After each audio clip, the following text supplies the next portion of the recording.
Part 2. Chapter 8, Confrontation. I didn't sleep that night. The image of the castle, my stolen future wrapped in ivy and chandeliers, haunted me.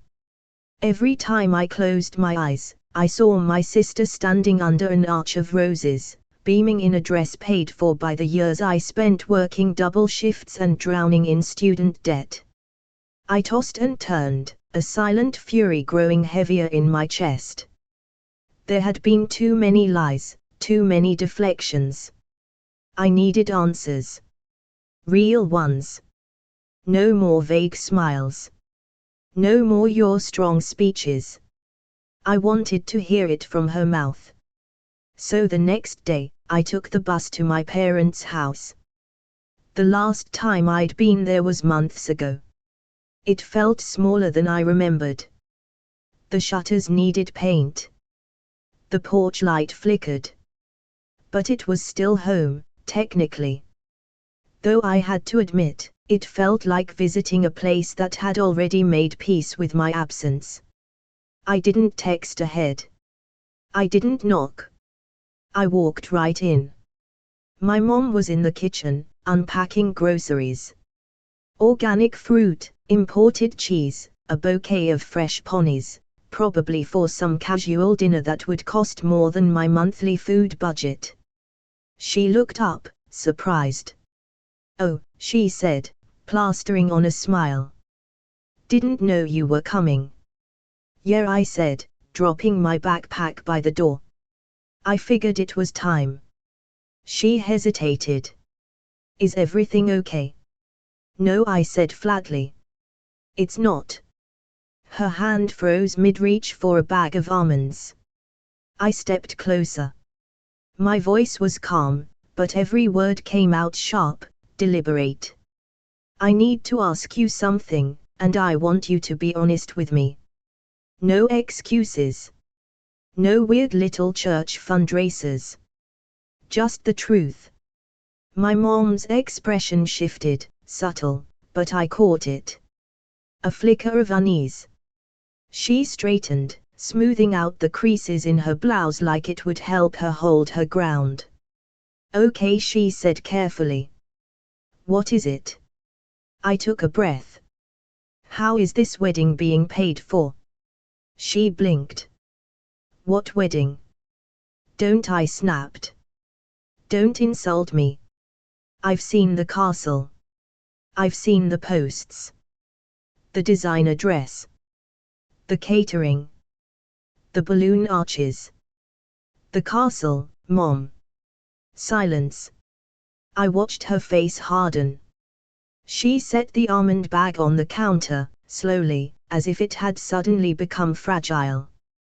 "We're taking care of it," she said coolly. "It's our daughter's wedding. Of course we're contributing." "Contributing?" I scoffed. "You're funding it." "Completely." "So again, where is that money coming from?" Her eyes narrowed. "Why does it matter?" "Because," I said, stepping forward, "you told me there was no money for college. You looked me in the face and said there was nothing. And now you're casually dropping hundreds of thousands of dollars like it's nothing. You used to say we had to split a soda at restaurants. Now you're throwing a royal wedding." My mother crossed her arms. Her smile returned, but it was thin and icy. "Don't be bitter." I froze. "Excuse me." She shrugged, as if we were discussing weather. "This is her time. She deserves something special. And I didn't." My voice cracked before I could stop it. "You told me I'd get a future if I worked hard. I believed you. I trusted you. I worked 2 jobs and ate ramen and pulled 16-hour days because you said you had nothing to give. And now I find out you had money the whole time." She looked at me then, really looked at me. Not with guilt, or regret, but with something that almost resembled annoyance. "You'll get yours one day," she said, like she was doing me a favor by saying it. You always land on your feet. You've never needed us the way she has. Alice's, delicate. I stared at her, stunned. Delicate. She's living off your handouts in a car you paid for, wearing clothes I couldn't afford with 3 paychecks. She doesn't even know what a utility bill is. You gave her everything. You took my college fund, my future, and handed it to her on a silver platter. She's getting married, my mom snapped. It's a once-in-a-lifetime event. So was college, I said, voice low. And you stole that from me. The words landed like a slap. Her face tightened, but she didn't apologize. She didn't explain.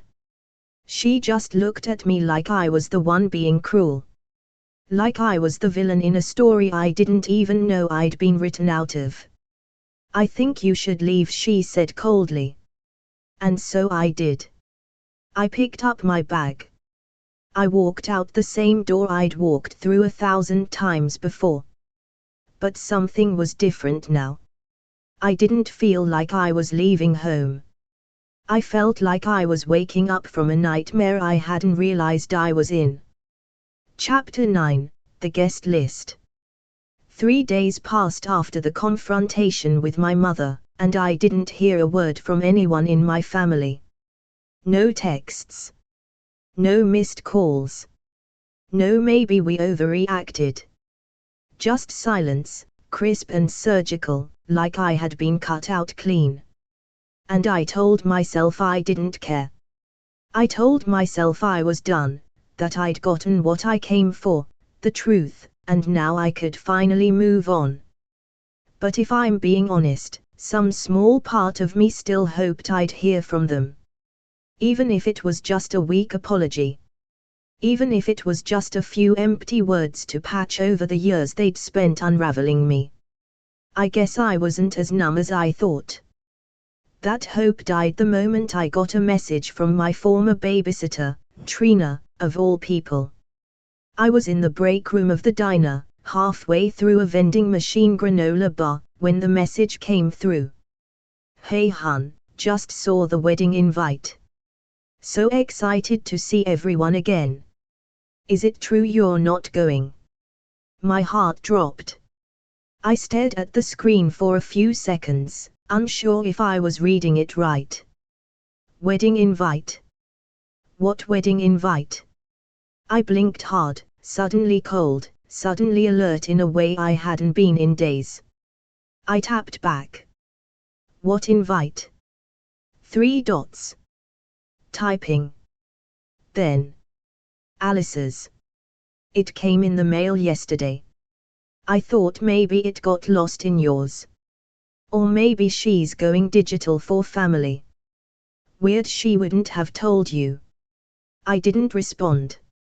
My ears started ringing. The words blurred on the screen. I felt something deep and familiar and sick settle in my stomach. I hadn't been invited. I hadn't even been considered. Not even a token gesture, not even an afterthought. Nothing. They didn't just forget me, they erased me from the picture altogether. I left work early, telling my manager I wasn't feeling well. That part, at least, was true. By the time I got home, I was trembling. I paced the apartment like a caged animal. Every part of me felt on fire, my hands, my face, my chest. Not from sadness. From humiliation. From betrayal. From this deep, burning awareness that I had been cast aside like a broken chair in a room being remodeled for royalty. I didn't want to do it, but I needed to know, needed confirmation. So I texted Alyssa. Just one line. Am I invited to the wedding? Her response came 20 minutes later, longer than usual. Hey, look, I talked to Mom and Dad, and we just thought maybe it's better if you sit this one out. I stared at the message for a full minute. Then another one came through, like she was trying to soften the blow. It's just, you've had kind of a negative vibe lately. I don't want any drama on my big day, you know. Negative vibe. Drama. Like the years of silence, the sacrifice, the stolen money, that was me bringing drama. Like I was the one with the problem. You'd probably just make it awkward, she added in a final follow-up. This day is about love. I almost laughed. Love. What did she know about love? She was marrying a guy she'd known less than a year, in a wedding paid for by my stolen future, while banishing her own sister like I was a blemish on her dream aesthetic. But the truth was clear. They didn't want me there. Not because I would ruin anything. But because my presence would be a reminder, an uncomfortable, undeniable reminder, of what they'd done.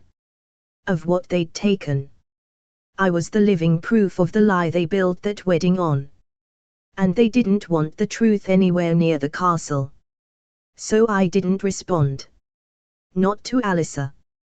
Not to anyone. I turned off my phone. Sat in the dark. And I let myself cry, not because I wanted to be at the wedding.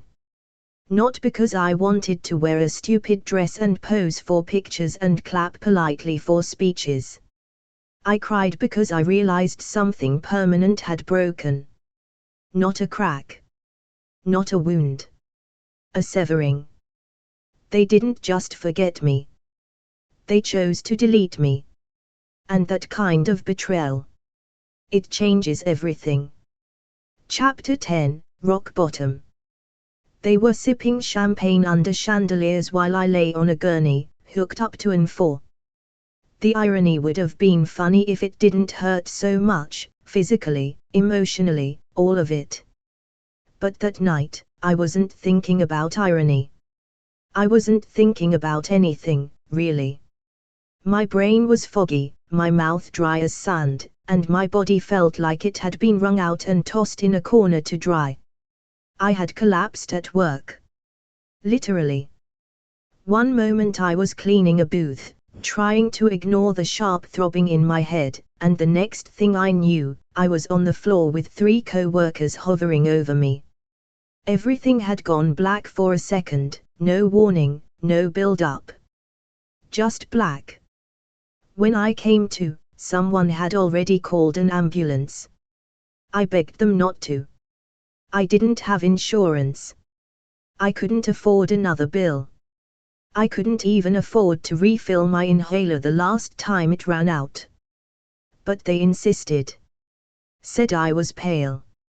Said I wasn't making sense. One of them kept telling me to blink twice if I could hear her. I blinked. They wheeled me into the and I remember the fluorescent lights blinding me as the nurse asked what I'd eaten that day. I couldn't remember.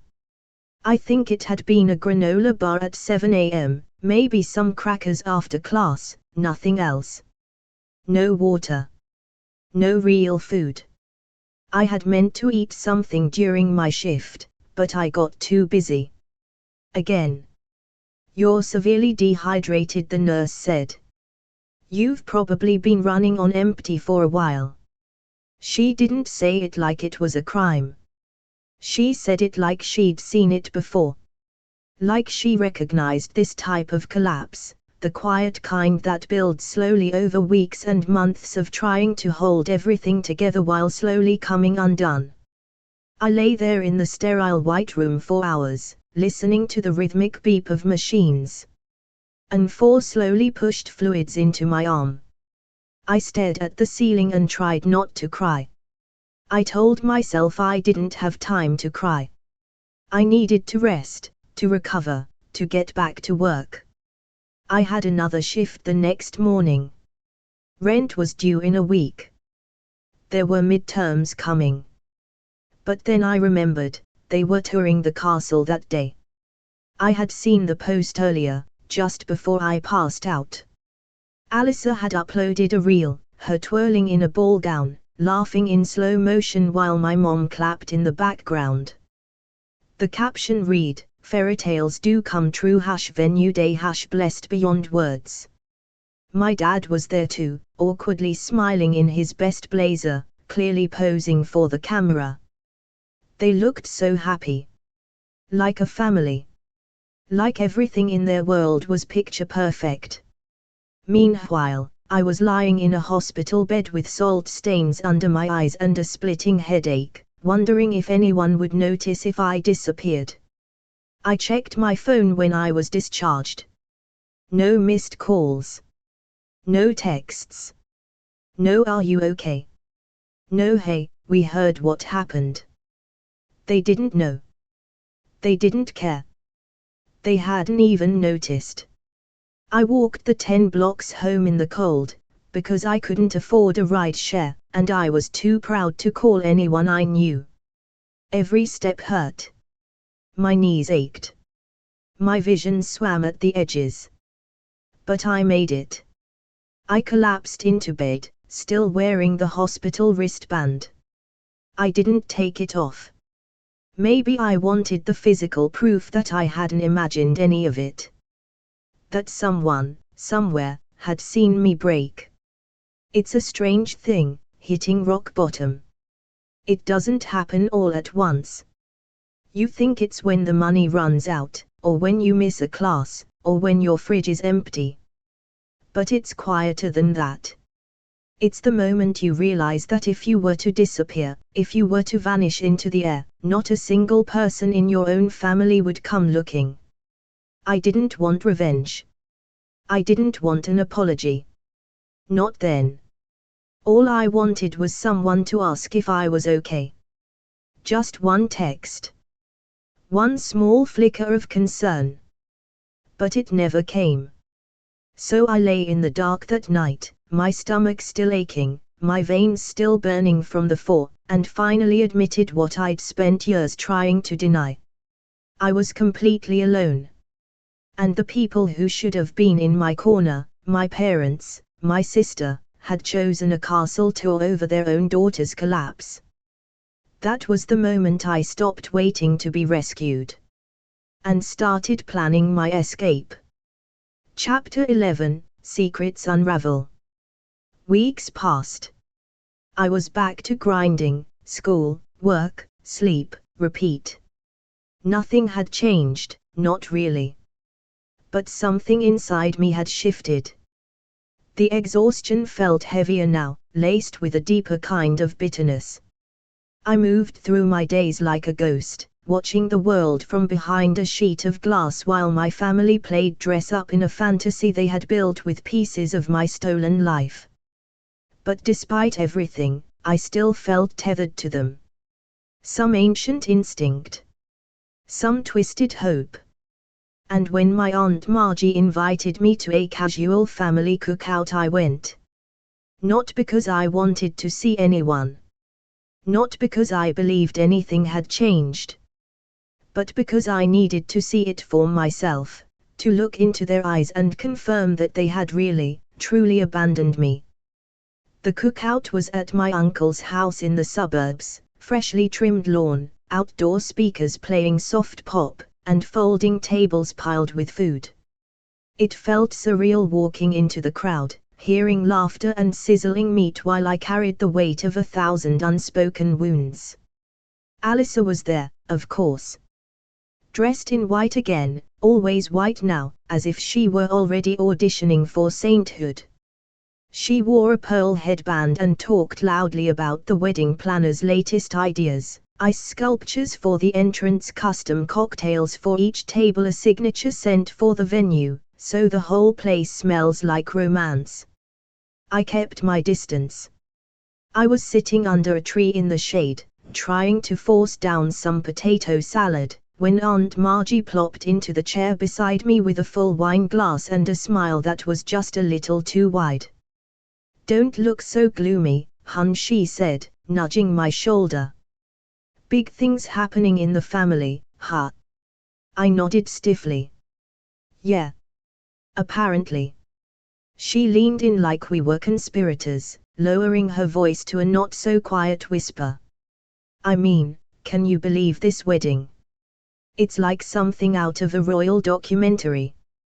I swear, your mother's been planning it since Alyssa learned to walk. I gave a tight smile. She's definitely going all out. Margie snorted into her glass.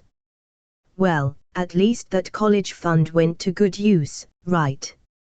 My entire body went still. What? I said, my voice sharp enough to slice air. She blinked, tipsy and unfiltered. The fund, honey. You know, the one your grandparents left for your education. Didn't your mom use it for the venue deposit or something? I thought you knew. I stared at her. My heart stopped. Then started again, hard.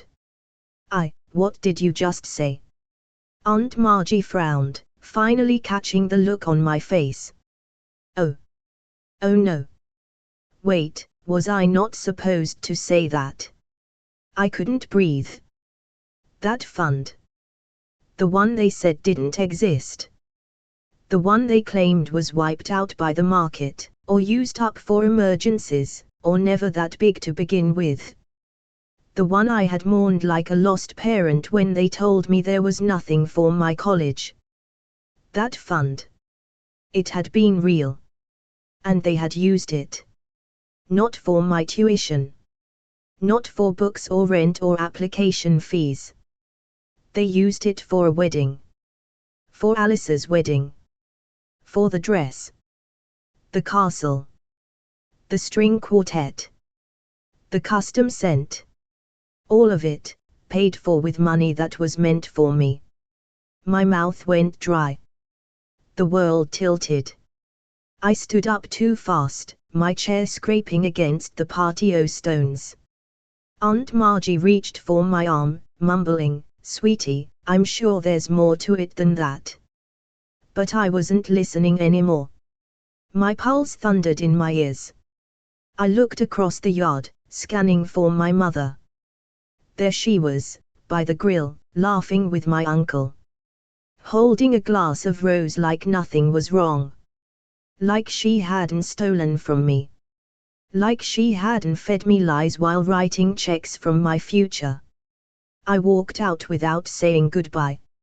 I didn't run. I didn't scream. I didn't make a scene. I walked, quiet, steady, trembling, like someone escaping a burning building and refusing to look back. Because I knew if I looked back, if I saw their faces again, I might explode. I might say things I couldn't unsay. And I wasn't ready for that. Not yet. But now, the last veil had dropped. The truth was out. The betrayal confirmed. Everything I had feared, suspected, rationalized, it was all real. They hadn't just let me down. They hadn't just ignored me. They had sacrificed me. And they did it with full knowledge, full intent, and no remorse. What they stole wasn't just money. It was 4 years of my life. 4 years I should have spent learning, growing, becoming someone else, someone who wasn't constantly battling to survive. And they traded it for a wedding they could take pictures of. As I waited for the next bus home, numb and silent, one phrase kept echoing in my mind like a cruel lullaby. At least the college fund went to good use, huh? I'd never forget that sentence. And I'd never forgive the people who made it true. Chapter 12, What Fund? The bus ride home from the cookout felt like a dream, one of those slow-motion, soundless nightmares where you're running, but your feet won't move. I didn't notice the other passengers. Didn't register the lurch of the vehicle or the hiss of the doors at each stop. My eyes were open, but all I could see was Aunt Margie's face. Drunk. Smiling. So casually cruel as she dropped the one sentence that would unmake me. At least the college fund went to good use, right? That sentence had shattered something in me. But what followed, the confirmation, the clarity, was even worse. I couldn't sleep that night. Couldn't eat. Couldn't think about anything except those words. So the next morning, I did what I should have done years ago. I went looking for the truth. First, I called Aunt Margie. She picked up on the third ring, groggy and cheerful. "Hello." "Hey, Aunt Margie," I said, trying to keep my voice steady. "Do you have a second?" "Oh, sure, honey. Sorry if I was a little tipsy yesterday. Phew, those wine spritzers really sneak up on you, don't they?" She chuckled. "Yeah, about yesterday," I said. "I wanted to ask you what you meant when you said the college fund was put to good use." There was a pause, brief, but long enough to confirm she remembered. "Oh, that," she said lightly. "You mean the fund your grandparents left you? The one your parents were managing?" "That one." I gripped my phone tighter. "Yes. That one." She let out a small laugh. "Sweetheart, I just assumed you knew. I mean, I thought your mom would have told you at some point. I remember her talking about it years ago, how your grandparents set up that fund for your education, and how proud they were. It was always meant for you. But then, when Alice's engagement happened, your mom just said it was time to put it to use." Time to put it to use. My blood ran cold. "That fund was for me," I said quietly. "Specifically me. It was set aside for my college." "Well, yes, technically," she said, her voice wobbling slightly now. "But I think your mom figured it would be better to spend it on something the whole family could enjoy, you know, a once-in-a-lifetime thing. She always said you'd make it no matter what, that you didn't need as much help." That sentence. That same twisted mantra they always fed me: you don't need help. You're strong. You'll figure it out. They said it like a compliment, but it was really just permission for them to do nothing. To take everything. And now, to steal. I hung up before I could say something unforgivable. Then I sat on the edge of my bed and stared at the wall for what felt like hours. It wasn't just about the money anymore. It was about the lie. They had looked me in the face and told me the fund was gone. That there was nothing left. That they wished they could help, but life got in the way. And all the while, they were holding on to it, keeping it safe, not for me, but for her. Alyssa. The golden child. The chosen one. They had taken a gift that was meant to lift me out of struggle and handed it to someone who had never known a day of hardship in her life. Someone who couldn't be bothered to hold down a job but was apparently qualified to be the center of a $200,000 fantasy. I wanted to scream. I wanted to break things. Instead, I did what I always did: I went to work. Because bills didn't care about betrayal. Rent didn't care about broken promises. The world kept turning, even when your entire foundation had cracked beneath you. But I couldn't unhear those words. Couldn't unknow what I knew now. The one your grandparents left you. They weren't just cruel. They were thieves. They took my future and spent it like it belonged to them. And they didn't even have the decency to lie well. As I refilled coffee mugs at the diner that night, I imagined Alyssa walking down the aisle in her custom gown, twirling in candlelight paid for by my scholarships, my loans, my missed meals.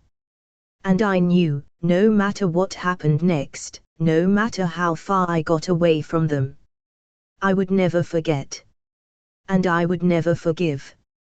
Chapter 13, The Betrayal. The next day, I went back to the house I used to call home. I didn't plan it. I didn't rehearse anything. There was no list of talking points, no emotional speech scrawled in the notes app on my phone. I just woke up with one thought burning through every other: they need to say it to my face. No more silence. No more pretending. If they were going to betray me, they weren't going to hide behind half-truths and avoidance anymore. I wanted to hear it. I needed to see the words fall out of their mouths. It was early afternoon. The air outside was thick and hot, and the sun beat down on my back as I stood at their front door. I knocked once, firmly. Then I let myself in, still had a key, though I hated that I did. The house was quiet except for the hum of the AC. A faint scent of freshly brewed coffee floated from the kitchen. My dad was at the table, reading the paper like it was any other day. My mom was at the counter organizing flower samples, pastel swatches spread out like a mood board. It looked so normal. So calm. It made me sick. My mom looked up first. "Oh," she said, clearly surprised. "Didn't know you were stopping by." I walked into the kitchen, fists clenched so tightly my nails dug into my palms. "We need to talk." My dad looked up from the paper, his eyebrows rising slightly, but he didn't speak. My mom gave me the usual tight-lipped smile, like I was a customer in a store who had overstayed her welcome. "I spoke to Aunt Margie," I said, skipping the small talk. "She told me about the college fund. The one Grandma and Grandpa set up. The one you said didn't exist." A flash of something flickered across my mom's face: annoyance, maybe. Not guilt. Definitely not shame. She sighed and set down the swatches. "So that's what this is about?" "Yes," I said, trembling. "That's what this is about. You lied to me. For years. You looked me in the eye and told me there was no money. You said I'd have to do it all on my own. And now I find out it was there the whole time." My dad folded the paper slowly, deliberately. He didn't look at me. "We had to make a decision." "A decision?" I laughed, hollow and sharp. "You mean the decision to take my future and hand it to Alyssa like a party favor?" My mom didn't flinch. She just gave that infuriating, maddening, condescending shrug she always used when she wanted to dismiss me without saying the words. "Alyssa needed a perfect start to her marriage," she said. I froze. "You're really saying that to my face?" I whispered. "She's building a life," my dad added, finally looking at me. "She's starting something new. And honestly, she's had a hard time, you know that. She needed something stable. Something beautiful." I felt the heat rise to my cheeks. My heart pounded in my ears. "So you stole from me to give her a fairy tale?" "I ate ramen for 2 years straight. I've been working double shifts, passing out in hospital rooms, scraping by, because you said you had nothing. And all this time, you had a fund that wasn't yours to touch. That money was mine." My mom rolled her eyes. "You always act like you're the only one who sacrifices. Life isn't always fair." "But you made it unfair," I snapped. "You didn't just forget me. You chose her. Over and over again. And now you've taken everything that was supposed to help me build a future and thrown it at her feet like confetti." There was a silence. A cold, suffocating silence. Then my dad said the line I had heard too many times before, but this time, it felt like a knife. "You're smart. You'll figure it out." The words hit me like a slap. They thought that was enough. A compliment disguised as absolution. But all it really said was, "You were never worth protecting." Only using. I looked at them, really looked. My dad, stiff and unyielding.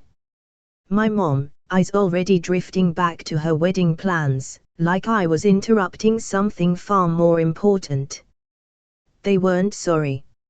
Not even a little. There was no remorse. No heartbreak. Only justification. And in that moment, I realized the truth that hurt more than the betrayal itself. They didn't think they did anything wrong. They believed Alyssa deserved the castle. And they believed I deserved the scraps. Because I had learned how to survive without them, and that made me, in their eyes, unworthy of support. I backed away from the kitchen counter. My hands were shaking. I don't care if you don't apologize, I said quietly. But you don't get to pretend you didn't choose her. You don't get to act like you did your best. Because you didn't. You lied. You stole. And you buried me while building her a stage. My mom said nothing. My dad didn't move. So I turned and walked out. This time, I didn't cry. I didn't look back. I didn't hope for them to chase me down the driveway and beg me to stay. Because now I knew better. The people I thought were my family didn't just betray me. They broke something I would never be able to repair. And that was the moment I decided, I was done. They lied. They cheated. They betrayed the one person who gave them everything. But guess what? The truth always finds a voice, and here, it screams. If you live for chaos, loyalty gone wrong, and revenge served cold. Like this video. Drop a comment. And hit subscribe, because on Family Drama Unleashed, we don't forgive, and we never forget. Tap that bell, because the next betrayal? It's already on its way.